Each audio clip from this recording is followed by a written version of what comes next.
ప్రవచనకర్తలు చాలామంది చాలా మాట్లాడుతుండగా విన్నాను నేను. రైట్. కామి కానివాడు మోక్షగామి ఎలా అవుతాడు అని చెప్పని. ఇప్పుడు మీరు అన్న దాంట్లో 2 పార్ట్స్ ఉన్నాయి అందులో. సో కామి, మోక్షగామి. కోరిక కలిగిన వాడు కామి కనుక మాకు కూడా కామ ఉంది. అది దేంట్లో కావాలి, దేంట్లోంచి విడుదల కోరుకుంటాం మేము?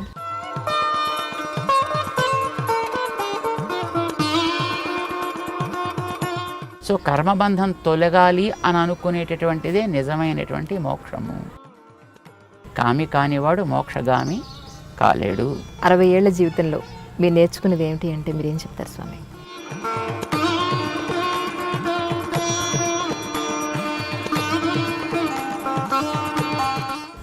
This is what we learned. ఈ సన్యాసాశ్రమం తీసుకోవడానికి ముందు ఏమవుదానం అనుకున్నారు? ఏదో చేయాలి దేశం కోసం, ఏదో అవ్వాలి దేశం కోసం అని.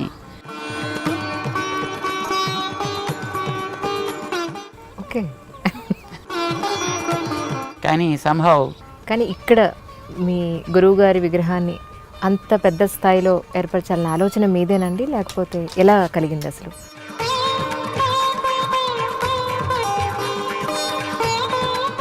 ఈ పునాది తర్వాత తరాలకు కూడా అందాలి.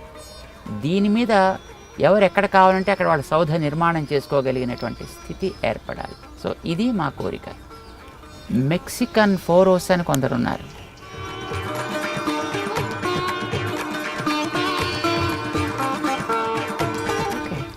అట్లాగ రామానుజుల వారిని చేస్తే ఎట్లా ఉంటుంది అని మేము కొంతకాలం కొండల కోసం వెతికాము.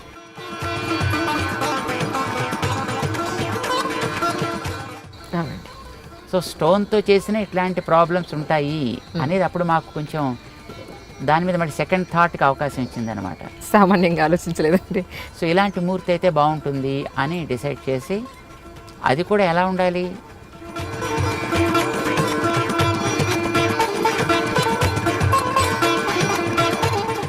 ఇది ఒక ప్రేరణ కాగలిగితే ఎక్కడి నుంచో ఎవరిలోనో ఒక స్పార్క్ వెలగచ్చు కదా.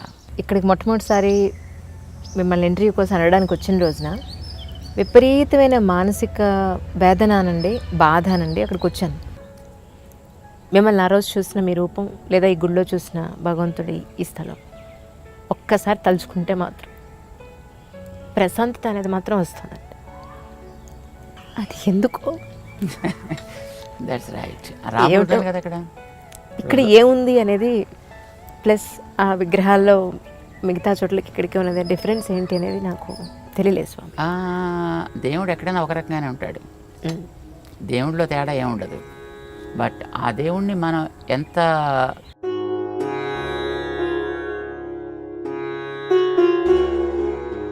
బట్ ఇట్ ఈస్ ద భావన behind that makes the whole thing change. ఇలాంటి ఒక పుణ్యక్షేత్రంలో మీ దగ్గర జరిగే యాక్టివిటీస్ అంటే మీరు ఏం చెప్తారు స్వామి? ఒకటి, ఇక్కడ గోసేవ జరుగుతుంది.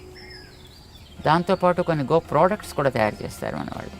షాంపూ తయారు చేస్తారు, ఓకే, గో రసాన్ని తయారు చేస్తారు, ఆ ముక్కులో, చెవులో, కంట్లో వేసిన డ్రాప్స్ తయారు చేస్తారు, పండ్ల పొడి తయారు చేస్తారు. మార్కెట్లో అవైలబుల్ ఉన్నాయి స్వామి.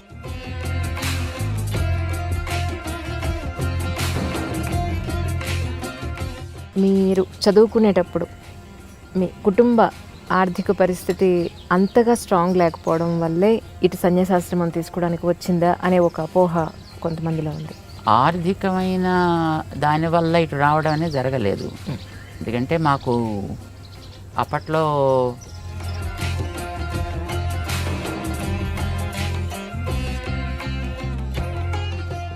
కొంత ఓరియంటేషన్ ఆ రకంగా ఏర్పడింది అన్నమాట. మీరు మీ మాటగా ఒక్కసారి బొట్టు అసలు ఎందుకు పెట్టుకోవాలి, పెట్టుకోమని చెప్పండి, ఎందుకు పెట్టుకోవాలి అనేది చెప్పండి చాలు.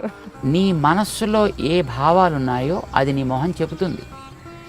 ఒకవేళ మొహం చెప్పలేకపోతే నువ్వు చెప్పగలిగేటట్లుగా ఉండాలి. అందుకోసం మన వాళ్ళు బొట్టు పెట్టారు.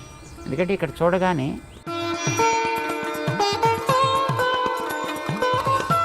ఇప్పుడు మేము ఓటు పెట్టుకున్నాం అనుకోండి, మేము పెట్టుకున్న బొట్టు ఏం చెప్తుంది? ఇవి చూసిన వెంటనే వెంకటేశ్వర స్వామి నామాల్లా కనపడుతుంది. నేను కామన్ మామూలు మనిషిగా చెప్పాను. మనకి ప్రశాంతత కావాలి, అది పునాది కావాలి. ఓకే.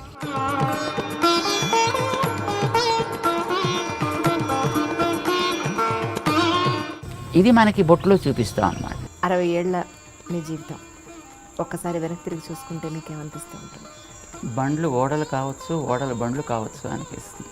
ఏమిటి మీరే ఆ మాట అనేది?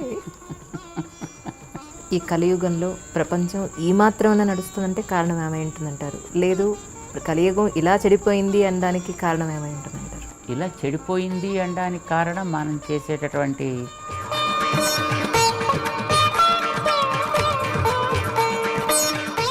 సో అవి కారణం, ఇలా చెడిపోవడానికి కారణం. కలియుగం ఇంతొచ్చినా ఇంకా బాగుండడానికి కారణం అని అంటే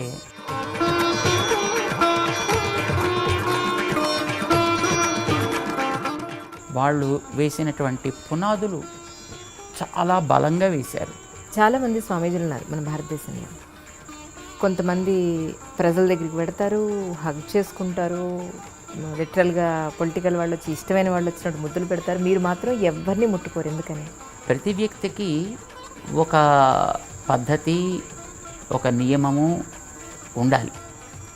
అది తన యొక్క పరంపరకి తగ్గట్టుగా ఉండాలి. ఆ పరంపర ఎలా ఉండాలి అని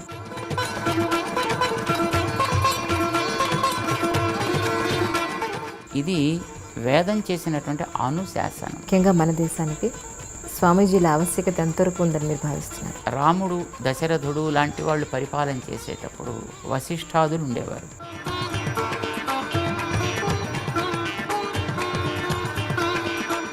అందుకోసం ఎప్పుడైనా నిర్ణయం చేయాల్సి వస్తే వాళ్ళు వీళ్ళ యొక్క సలహా సంప్రదింపులు జరిపి నిర్ణయాలు చేసేవారు. ఒక స్వామీజీ ఫెమిలియర్ అయిన తర్వాత రాజకీయ నాయకులు ఆ స్వామీజీకి దగ్గర అయిపోతున్నారు, టాప్ మోస్ట్ బిజినెస్ మెన్లు స్వామీజీకి దగ్గర అయిపోతున్నారు.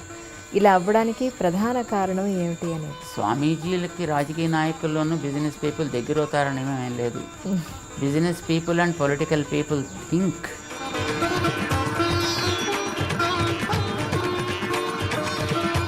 పునరపి జననం, పునరతి మరణం అని అంటారు కదా జనరల్గా. దాన్ని మీరు నమ్ముతారా? యాక్చువల్లీ పుట్టుట గిట్టుట ఇవి రెండు ఎప్పుడూ ఉంటాయి. ఎవరికి?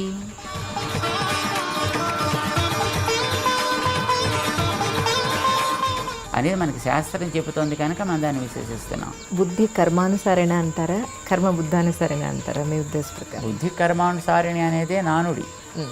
అంటే వెనకాతల మనకి ఏ రకమైనటువంటి కర్మ ప్రేరణ ఉందో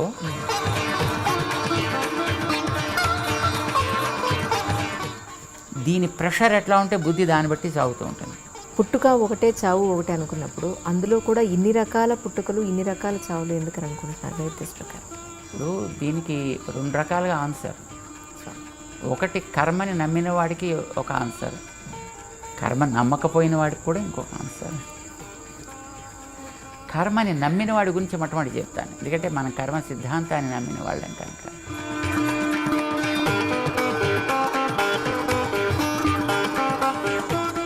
ఇది కర్మని నమ్మిన వాడి సంగతి. సో కర్మని నమ్మలేదనుకోండి, అలాంటప్పుడు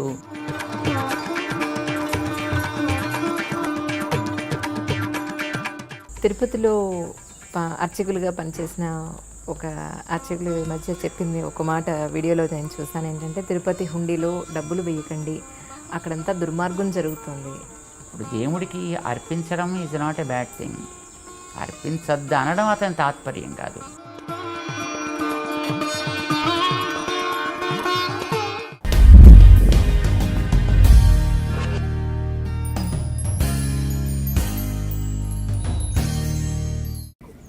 జై శ్రీమన్నారాయణ స్వామి. నమస్కారం. జై శ్రీమన్నారాయణమ్మ. మిమ్మల్ని చూడడం, మీ దర్శనం చేసుకోవడం నిజంగా యజంలో చేసిన పుణ్యంగా భావిస్తున్నాను స్వామి. చాలా సంతోషంగా ఉంది. సంతోషం అమ్మ. జై శ్రీమన్నారాయణ. మీ ఇంటర్వ్యూ అని ఇంట్లో చెప్పగానే తెలిసిన వాళ్ళందరూ ఆయన చూడాలంటేనే అదృష్టం ఉండాలి అన్నారు ఒకళ్ళు. ఆయన స్థలానికి వెళ్ళి మేము శంకు చక్రాలు తీసుకున్నాం, నాతో పాటు వచ్చేస్తానన్నారు. నేను అలా కాదు, ఆయన పర్మిషన్ లేనిదే నేను మీ అందరినీ తీసుకువెళ్ళలేను. సో డెఫినెట్గా నెక్స్ట్ టైము స్వామి పర్మిషన్ తీసుకుని తీసుకువెళ్తాను. నిజంగా ఈ అవకాశం ఇచ్చినందుకు ముందుగా మీకు నిజంగా చాలా రుణపడి ఉన్నాను స్వామి. సంతోషం. చాలా రోజులుగా మీ ఇంటర్వ్యూ తీసుకోవాలి అనుకున్నప్పుడల్లా నా మనసులో మెదిలే మొట్టమొదటి క్వశ్చన్ ఏంటి అని అంటే, ప్రవచనకర్తలు చాలామంది చాలా మాట్లాడుతుండగా విన్నాను నేను, రైట్. కామి కానివాడు మోక్షగామి ఎలా అవుతాడు అని చెప్పని. సో మరి మీరు సన్యాసాశ్రమాన్ని తీసుకున్నారు, మరి ఎవరు ఏది చేసినా అది మోక్షం కోసమే అంటారు కదా స్వామి. సో ఎవరు ఏది చేసినా మోక్షం అయితే, దొంగతనం చేస్తే అది కూడా మోక్షం కోసం అవ్వాలి, గ్యాంబ్లింగ్ చేసినా మోక్షం కోసం అవ్వాలి. ఎవరేది చేసినా కాదు స్వామి. తగిన పని ఏది చేసినా దానిని లక్ష్యంగా పెట్టుకుని చేసినట్లయితే అది తప్పనిసరిగా వాడికి తరించే ఒక సాధనం అవుతుంది. That becomes a means for him to get the attainment. ఇప్పుడు మీరు అన్న దాంట్లో 2 పార్ట్స్ ఉన్నాయి. దాంట్లో స్వామి కామి, మోక్షగామి. పాపం ఎవరో ప్రాస కోసం పెట్టి ఉంటారు దాన్ని, బట్ దట్స్ ఓకే. కామి అంటే కోరిక కలవాడు అని అర్థం, కోరుకునేవాడు అని అర్థం. మోక్షం అనే దానిని నిర్వచించడాన్ని బట్టి ఇప్పుడు ఇవన్నీ ఉంటాయి.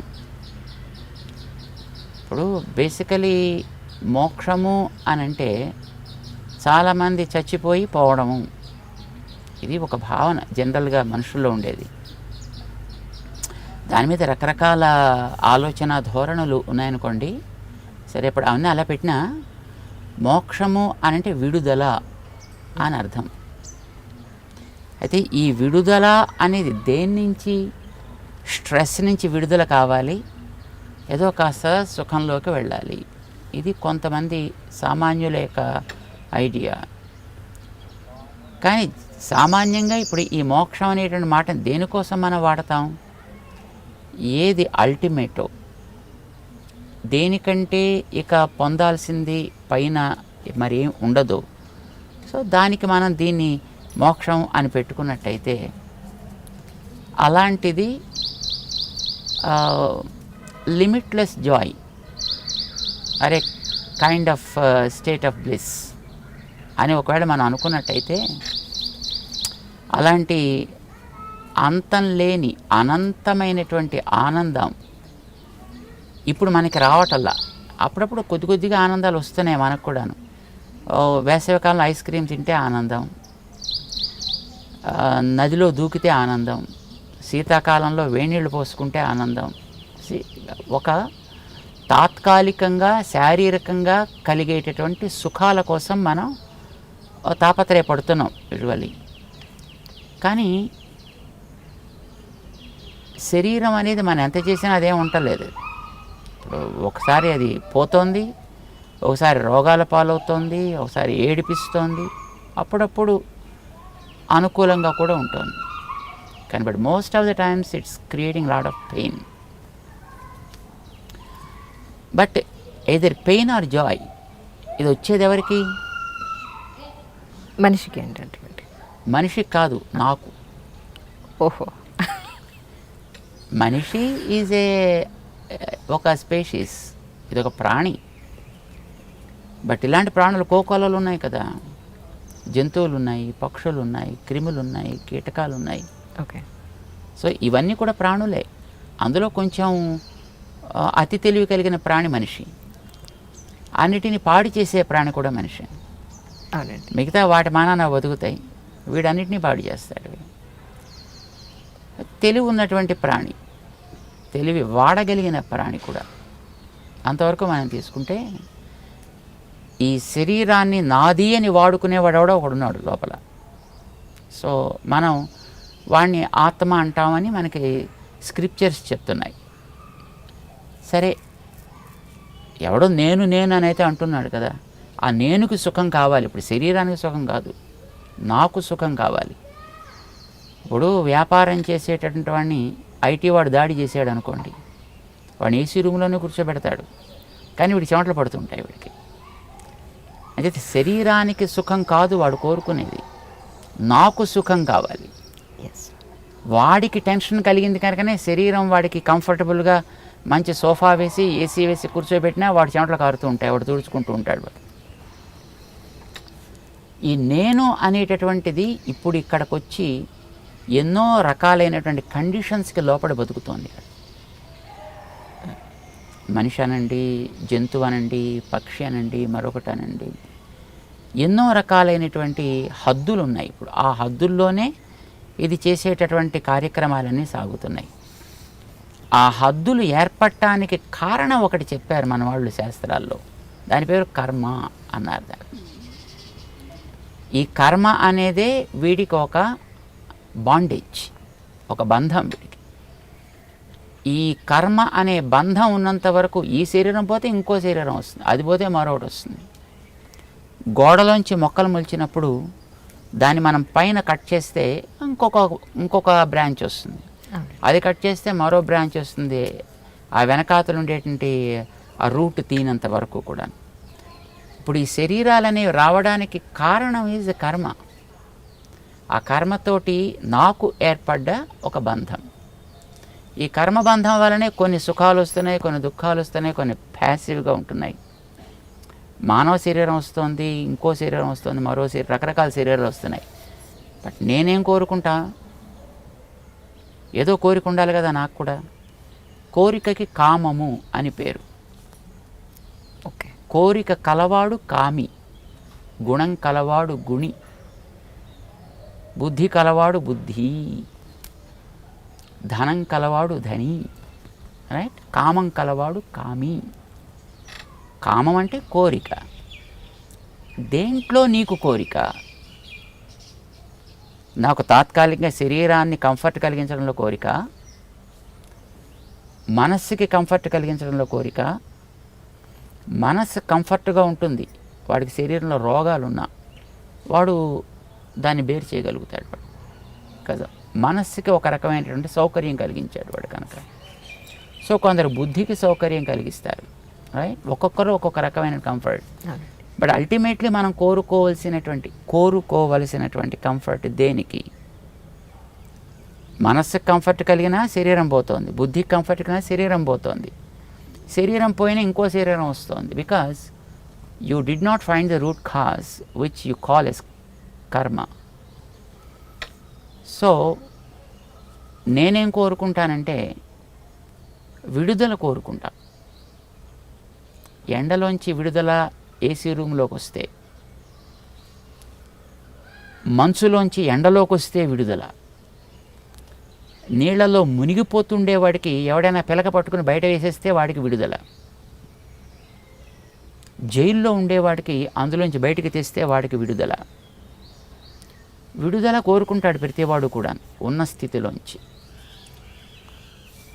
ఒక తమాషా కథ ఉంది ఒకటి, కథ ఏం కాదు బట్ ఫ్యాక్ట్. ఒక ఇద్దరు ఫ్రెండ్స్ ఉన్నారట. చిన్నప్పుడు విడిపోయారు పాపం. వాళ్ళు చదువుకొని చిన్నప్పుడు బాగా ఉండేవారు. సరే, ఒక ఫ్రెండ్ ఉండేటువంటి పట్టణంలోకి ఔద్యోగిక రీత్యా రెండో ఫ్రెండ్ వచ్చాడు. వాడికి ఆ ఊళ్ళో ఎవరు తెలియదు, కానీ ఉద్యోగంలో అక్కడ పోస్టింగ్ వచ్చింది. వాడు ఇక్కడ అక్కడ పాపం ఏ హోటల్లోనో ఏదో 2 మెతుకులు తింటూ ఉండేవాడు, ఆఫీస్కి పోతూ ఉండేవాడు. అది ఐటీ ఆఫీస్ కనుక ఆఫీసులోనే వాడు పడుకోవడానికి కూడా వాడికి ఒక బెర్త్ ఇస్తారు. వాడు అక్కడే ఉంటూ ఉండేవాడు. వాడు అలాగే బతుకుతూ ఉండేవాడు. ఒక వారం 10 రోజులు అయిపోయింది. సడన్గా ఒకసారి వీడు ఎక్కడో బయటికి వెళ్ళినప్పుడు వీడి ఫ్రెండ్ ఒకటి కనిపించాడు. ఒరే, ఎక్కడి నుంచి వచ్చావురా అని అడిగాడు. ఇదే జాబ్లో ఉన్నాను రా. ఓరిని ఎక్కడ తింటున్నావు, ఎక్కడ ఉంటున్నావు అంటే, ఎక్కడ ఆఫీసులో పడుకుంటున్నాను రా, హోటల్లో తింటావు. ఒరే, నేను ఇంత ఫ్రెండ్ని కనీసం నాకు చెప్పను కూడా చెప్పలేదరా, రా మా ఇంటికి అన్నాడు. పాపం అంత ప్రేమతో పిలిచాడు కదా అని వీడి ఇంటికి వెళ్ళాడు. వీడు ఆ పూట భోజనం చేస్తుంటే పాపం వాళ్ళ ఆవిడ సర్వ్ చేస్తుంది. అతనికి మ్యారేజ్ అయింది, పాపం వీడికి ఇంకా మ్యారేజ్ కాలా. ఆ సర్వ్ చేసే ఆవిడ ఇలాగ సీరియస్గా మొహం పెట్టి ఆవిడ సర్వ్ చేస్తుంది. ఒకరోజు చూశాడు, 2 రోజులు చూశాడు. ఇంట్లో ఆవిడకి ఇష్టం లేదులో ఉంది. నేను ఇక్కడికి వచ్చి ఇంట్లో కూర్చుని తింటుంటే, అలాంటప్పుడు అనవసరంగా నేను ఇక్కడ ఉంటే మళ్ళీ వాళ్ళిద్దరికీ మధ్యలో ఎక్కడ వ్యవహారం చెడుతుందో అని పాపం వీడు మెల్లిగా రావడం మానేసి తప్పించేసుకున్నాడు. ఓ 15 రోజులు గడిచిపోయింది. పాపం వీడికి ఎందుకు వాడు రావటం లేదో తెలియలే. సడన్గా మళ్ళీ ఇంకో రోజున వాడిని పట్టుకున్నాడు. ఒరే, ఏమిట్రా రావట్లేదు మా ఇంటికి, ఏమైపోయావురా, నీకోసం నేను తిండి కూడా తినాలో మానాలో తెలియకుండా ఉంటున్నాను రా అని అడిగాడు. అంటే పాపం పాపం చెప్పడానికి మొహమాట పడ్డాడు. సరే ఇంకా వాడు గట్టిగా నిర్బంధించేటప్పటికి చెప్పాడు, ఒరే వద్దురా, నేను నీ ప్రేమ నాకు తెలుసును, కానీ మీ ఆవిడ చాలా సీరియస్గా ఉంటుందిరా, నేను అనవసరంగా మీ ఇద్దరికి మధ్యలో కొంచెం ఇబ్బంది కలిగించే స్థితిలో ఉంటానేమో అని చేత నేను బెటర్ అని మానేశాను రా, ఏమనుకోకు ప్లీజ్ ప్లీజ్. పక్కుమని నవ్వెట్టండి ఆ ఫ్రెండ్. నవ్వుతావేమిటిరా, నేను సీరియస్ రా, అందుకోసం నేను రాలేదురా. ఓరు పిచ్చోడివిరా నువ్వు, మా ఆవిడ రిసెప్షనిస్ట్ రా. రిసెప్షనిస్ట్ ఎలా ఉండాలి, ఎప్పుడూ నవ్వుతూ ఉండాలి కదా.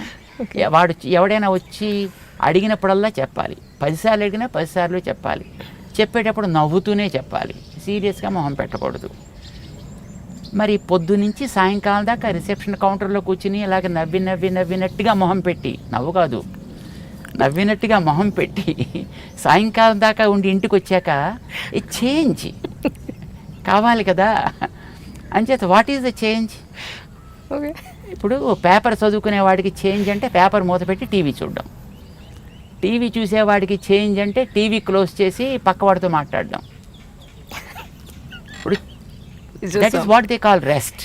Exactly right. రెస్ట్ అంటే change from one activity to the other. మా ఆవిడికి ఎప్పుడు అలా రిసెప్షన్లో ఈ అని నవ్వు మొహం పెట్టి కూర్చోవడం చేత ఏ చేంజ్ షీ నీడ్స్.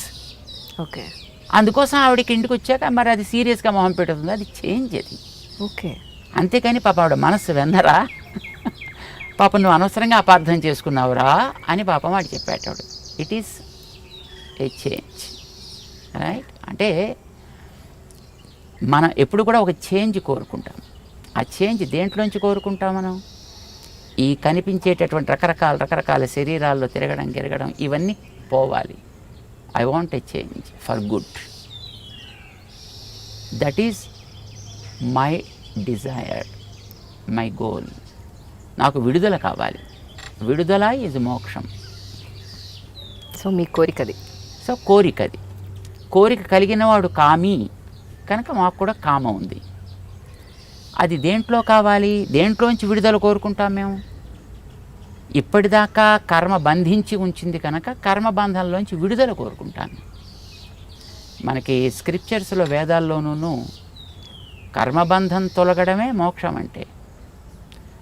కర్మబంధం తొలగిన తర్వాత వాడికి ఇంతకంటే గొప్పదైనటువంటి భగవంతుడి యొక్క సాన్నిధ్యం లభించి ఆ భగవంతుడి దగ్గర వీడికి ఏదైనా ఒక మంచి యాక్టివిటీ లభించడం అనేది కూడా దాంట్లో పార్ట్ అన్నమాట. సో వాడికి నిజంగా కోరిక అనేది మనిషికి మొట్టమొదటి ఏర్పడితే ఆ కోరికని బలవంతంగా పొందాలి ఏదో రకంగా అనేటువంటి ఒక పట్టుదల ఏర్పడితే దానికి మార్గాలు రకరకాలుగా అన్వేషిస్తాడు. దానికి ఇప్పుడు తులసీదాసుకి తన భార్య దగ్గరికి వెళ్ళాలి అని అనిపించింది.